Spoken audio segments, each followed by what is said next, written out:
Hey, welcome back to Career Chats. I'm Shayna Lee from Shayna Lee Coaching.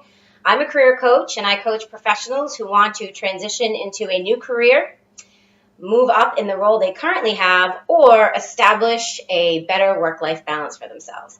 I started this video blog. It's going to be a little informal. Some mistakes will be made, but I'm trying to be as transparent as possible so you can get a sense of the real me and not be too rehearsed. So here it goes. Today's career chat question is about traction in a resume. I was perusing the online platforms that I belong to see what questions people had around professional development and growth, and I saw that this individual was having difficulty getting his resume to the right people and wasn't really sure if his resume was actually working and if people were looking at it and moving it forward to the process that he needed it to be in. So he had mentioned going to different websites to see, keywords and whether or not his resume was up to par, and definitely interested in someone looking at his resume to give him some insight. So I hope to provide you with some resources, insight, and support in this area as much as I can. I'm by far a resume guru, but I do love working on resumes, and I've done it for quite some time. So I feel like I have some valuable insight to provide, and the advice that I've given clients on their resume development has led to their resume getting into the right hands and subsequently resulting in interviews. So I just want to go over some real basics with the resume first and foremost. The jobs that you're highlighting on your resume should be aligned with the job that you're applying to. So if you have titles and industries completely unrelated to what this particular job is looking for, I would minimize their relevance on your resume, specifically if they were further behind in your career. The other thing is make sure that your resume is not paragraphs. People are not going to read a 3-page paragraph under each job. Your resume should be bullet points of achievements. So many people do not do this, and I think they can't wrap their head around what they've done, what they've achieved, how their impact has affected the companies that they've worked for in a positive way or the teams. But this is so essential. This is what people want to see. If you're a director of finance and you're applying to a job of director of finance, the hiring manager knows what a director of finance does. They don't necessarily need to see a job description underneath your job. And I think a lot of people get confused. They look at the job description they're applying to and they try and align their resume exactly to that job description and basically just rewrite all of the bullet points in the job description.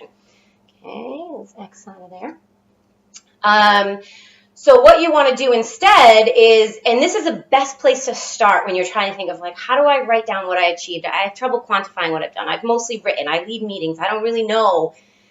Look at what you have right now on your resume. I imagine it's going to be very close to a job description. You're going to be telling me what you do on the day-to-day, what you do yearly, how many people you manage, and ask yourself a couple questions. Go through some of those bullet points that you think are relevant and you really want to keep in there and ask, first and foremost, what did I create at this job? Did I create anything? Is there anything that was not in existence before that I put in existence and now it's amazing, right? And what was the impact it had on the team, on the job, on the company? So maybe there was no system for filing all the accounts and I created this awesome electronic database. So I'm going to put, not only did I do that, but what was the impact? How did that change things? As a result, the fees were processed exponentially faster than they had been the year before, thereby saving the company this amount of money. And again, this is all off the top of my head, right? So you're going to have to flush it out a little bit more or ask somebody to help you flush that out.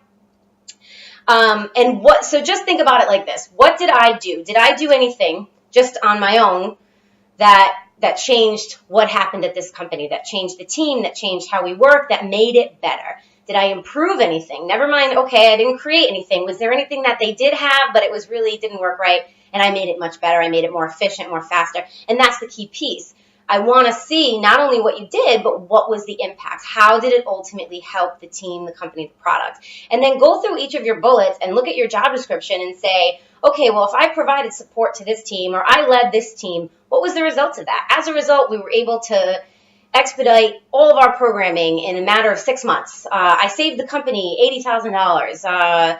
The cost for this decreased by this much because I did this, this, and this. So look at each one of your job bullet points and ask yourself, what did I create, if anything? If it's not listed, make sure it's there. And of the things that are there, how did my doing this thing impact the team, the employer, the product, the funds for the agency, and ultimately, how did my contribution in each of these areas, whether I led it, I contributed, I supported, how did that change how the company works? How did that positively impact what the company is doing, what the product is, how much money we made, how much money we saved?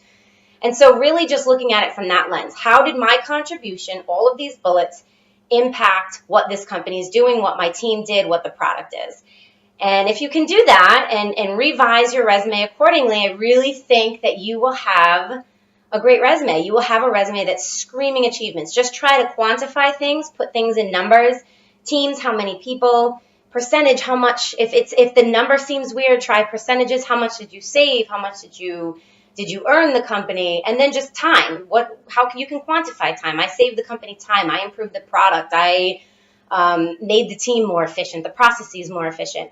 So there you go. That's my tip. Look at all your bullet points and evaluate how, in doing all those things, you positively impact the company, the team, the product, the company's bottom line. Hope that was helpful. I want to see more questions, so please post them. Thanks.